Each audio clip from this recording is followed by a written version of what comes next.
के popular serial मन्नत की कहानी में खिचड़ी पक चुकी है, जहां पर एक तरफ विक्रांत ने कस्टडी केस शुरुआत कर दी है और कस्टडी जीत भी ली है अपेरेंटली। बट उससे पहले वो मन्नत को ये समझाने की कोशिश कर रहा था कि उसे ये स्टेप इसलिए उठाना पड़ा क्योंकि वो मन्नत और दुआ को अपने आप से दूर नहीं जाने देना चाहता था, अदरवाइज धैर्य उनको लेकर चला जाता।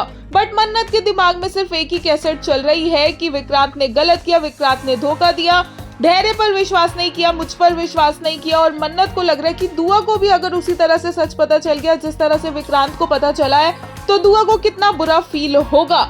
अफसोस की बात यह है क्योंकि मन्नत का ये जो डर है ये सच होने जा रहा है। कहा जा रहा है कि दुआ एक्चुअल में केस का वर्डिक्ट सुन लेगी, जहां पर कहा जाएगा कि दुआ की कस्टडी उसके फादर यानी कि मिस्टर विक्रांत सलूजा को दी जा रही है, जिसके बाद दुआ गायब हो जाने वाली और सब उसे ढूंढने में लग जाएंगे। बट दुआ ऑलरेडी इतनी ज्यादा टेंशन में होगी क्योंकि उसे समझ ही नहीं आएगा कि ये क्या बोला गया है और क्यों मेरे बाबा को मेरा बाबा नहीं बल्कि मिस्टर सलूजा को मेरा फादर बोला गया है।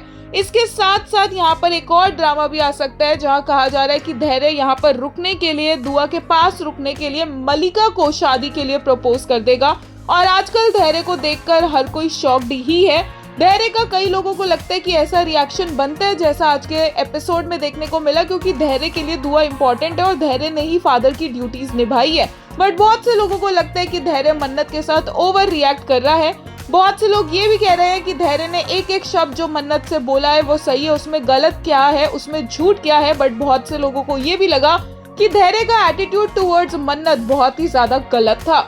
या तो ये हो सकता है कि धैर्य कंप्लीटली नेगेटिव हो सकता है, या फिर धैर्य इस पूरी सिचुएशन से, इक्वेशन से बाहर निकलकर खुद को सेपरेट कर सकता है ताकि विक्रांत, मन्नत और दुआ साथ रह जाए। बट सब जानते हैं कि इस शो में वो इतनी आसानी से हो पाना बिल्कुल भी लग नहीं रहा है, क्योंकि ना कभी वो पहले हुआ है और ना कभी वो इतनी आसानी से होगा, क्योंकि यशिका को विक्रांत ने सब कुछ सच बोल दिया। फिर भी यशिका इस घर में क्या कर रही है और किस हक से रुकी हुई है, इसका भी किसी को कोई लॉजिक दिख नहीं रहा है।